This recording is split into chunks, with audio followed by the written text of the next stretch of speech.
Hey guys, it's Robotinator back again for another Minecraft tutorial. This time we're talking about item activated redstone. That's right, we're talking about Zelda dungeon keys again. That's because my previous design of Zelda dungeon keys were actually patched out in 1.3, so this is just an alternative. It has some pros, some cons to it, but I thought, you know, why not make another alternative. So what I'm going to do is just give you a quick visual of how they work. Again, I've retextured some of the items and some of the blocks to help visualize it a little bit better. So this here is actually coal, and this one here is actually an ender eye. And that one's glitching out. That's fun. Okay, so first of all, here's the old coal activated redstone. Ta-da! Okay, so for some reason I have infinite amount of coal. That was supposed to disappear when I used it, but I think because I used creative or something, it accidentally glitched it so that it's infinite. But that coal was supposed to disappear and activate this door.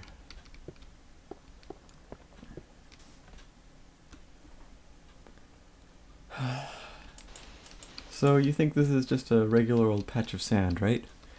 Well, I have my trusty secondary key. This is my second tier of key. This is the Ender Eye version. If I put this Ender Eye in the end portal, watch what happens. Oh, look at that. It was actually a hidden staircase. That's pretty awesome. Basically, both the systems work in essentially the same way. Insert the key into the designated area and activate some sort of redstone. They do, however, use different methods to achieving this goal. First, let's start off with the coal-activated redstone. This design is fairly similar to my previous design in that it uses both coal and powered minecarts to function. Aesthetically, it's not quite as sharp, but it's also much easier to set up, requires a lot less space, and it's quieter. In order to build a basic module, you'll need these basic items. So you'll need some blocks, powered rail, a rail, and I actually forgot minecart as well, minecart with furnace. You'll need as well some redstone and a redstone torch.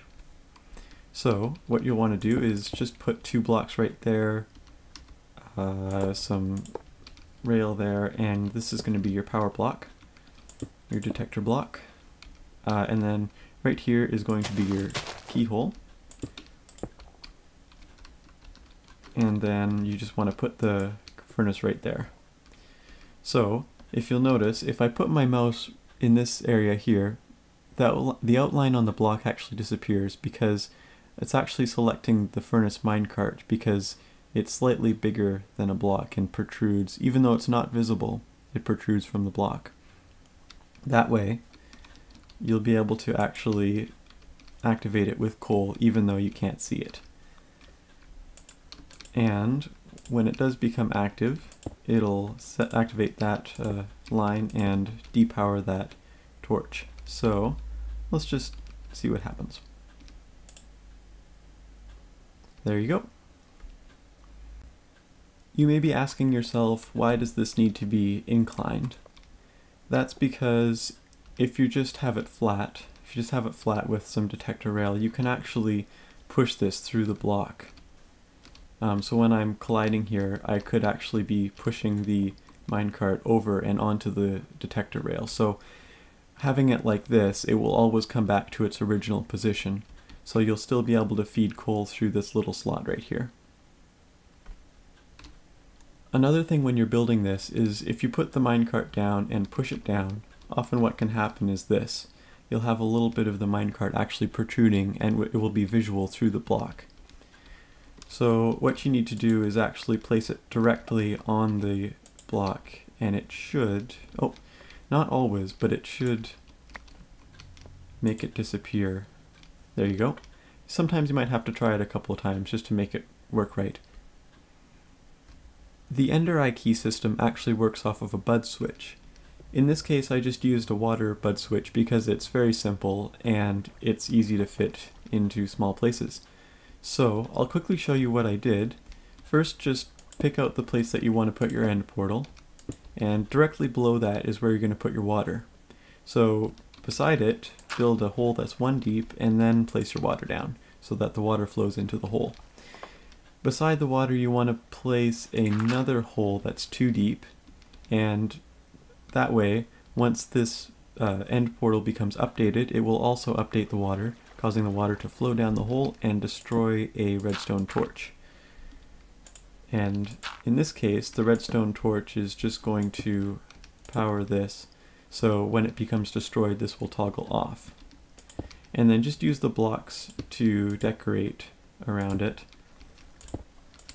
Careful not to update the block, or you'll have to redo it.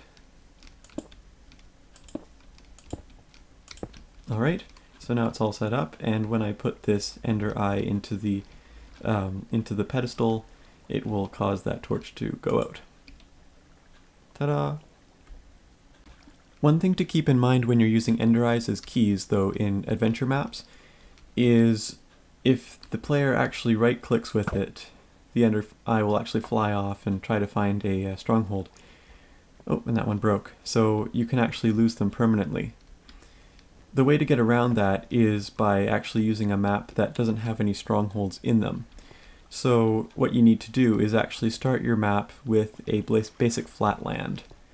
And the flatlands do not have any end portals, so the ender eyes will not find anything, so you won't be able to right-click them. If you want to use regular Minecraft terrain, what you can do is actually just go into MC Edit and copy out whatever terrain you want to use and then import it into a flatland. And that's how you can get around that. Alright guys, that's all for this tutorial. I just wanted to do one last demonstration before we go.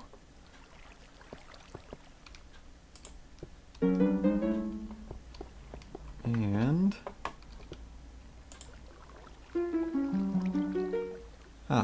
perfect. Alright, if you have any questions or comments, leave a message below. Until next time, Robotinator out.